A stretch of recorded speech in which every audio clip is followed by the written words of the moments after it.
Hi guys, maayong adlaw kaninyong tanan. So, for today's video kay akong i-compare guys ang unsay kalainan sa minivan nga automatic o sa minivan nga manual.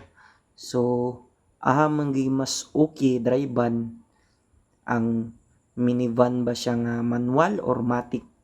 So, ako ang sakyanan guys kay DE64V nga 4x2 pero automatic. Then ang ako ang asawa sa akong igsoon guys, napod siya sakyanan nga DE64V 4x2 pero manual. So pareha mig unit guys, ang kaibahan lang iyaha manual ug ang ako matic. So ang pinagkaiba lang guys akong ikuan sa inyo ha, ay mas okay gamiton para sa kuha guys. Ang pinakanindot nga gamiton nga kuan nga sakyanan is para sa kuha ang preferred sa kuha bisag automatic ang kuha sa sakyanan guys.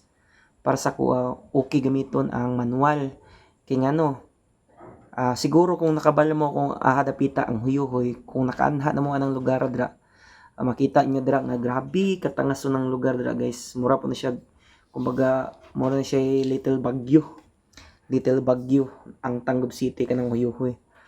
So akong kuan guys, akong experience lang sa manual akong gigamit na manual nga sakyanan akong gigamit.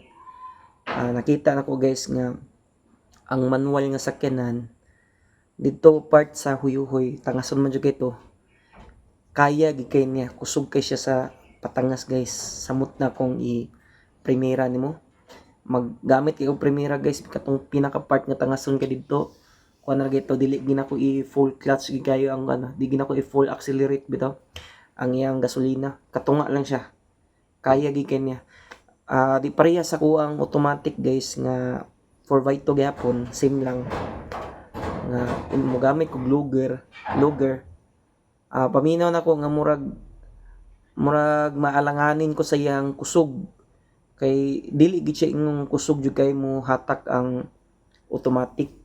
And kuan ko siya acceleration pang sa gasolina niya, full jud kayo akong tamak ba, full kaya akong tamak din, makaya man gani, kaya man sa kung automatic. Kaso mas prepared gid ako ang manual kay kusog jud, mas kusog gid siya mo kuan, mas kusog gid siya mo saka ang manual kay primera nimo. Ang sa automatic mangod guys, ang primera ang lugger sa automatic mo man gitawag nga first gear sa automatic, mo na gitawag nga lugger sa automatic.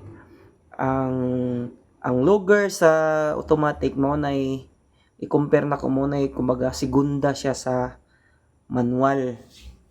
Then ang kaproblemahan po nako sa automatic guys kay bisag automatic akong kuan sakyanan, napansin naman ko ni siya. Ang kaproblemahan po nako sa automatic pag mag-overtake ko, maalanganin gyapon ko kay ngano. Halimbawa, gasunod mi, overtake ko.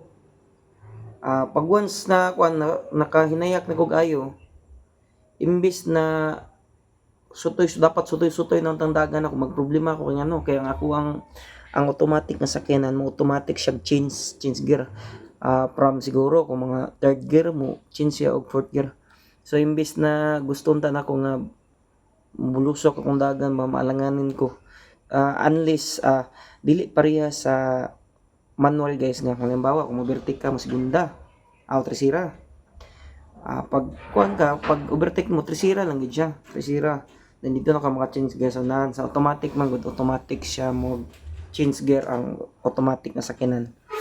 So ang nakanindot lang bitaw sa automatic na sakyanan kay sa mga city driving, so wala na kay problemahon, di na ka mag-ana kambya tail. Ang sa manual man gud ang duha ka kamot nimo og duha ka tail ang mag-function niya kaysa sa automatic nga sakyanan kay ang imora mang kamot ra mag-function og isa ka tail, kaning isa ka sa left side nimo nga tail pahuway ni, kaning duha ka kamot mo kanang ka drive lang, drive neutral, reverse, moray nakanindot sa kon sa automatic nag-drive nimo diretso dagan siya mo nang okay siya i-drive sa mga kuan mga city driving. Ang manual pod kinahanglan pod siya sanay-sanay, medyo lisod siya sa mga traffic, lisod kasi sa mga traffic. Pero kuan mo na siya, sanay-sanay lang ba. Um, naagi mga kanya-kanyang purpose ang mga sakyanan no, manual or automatic.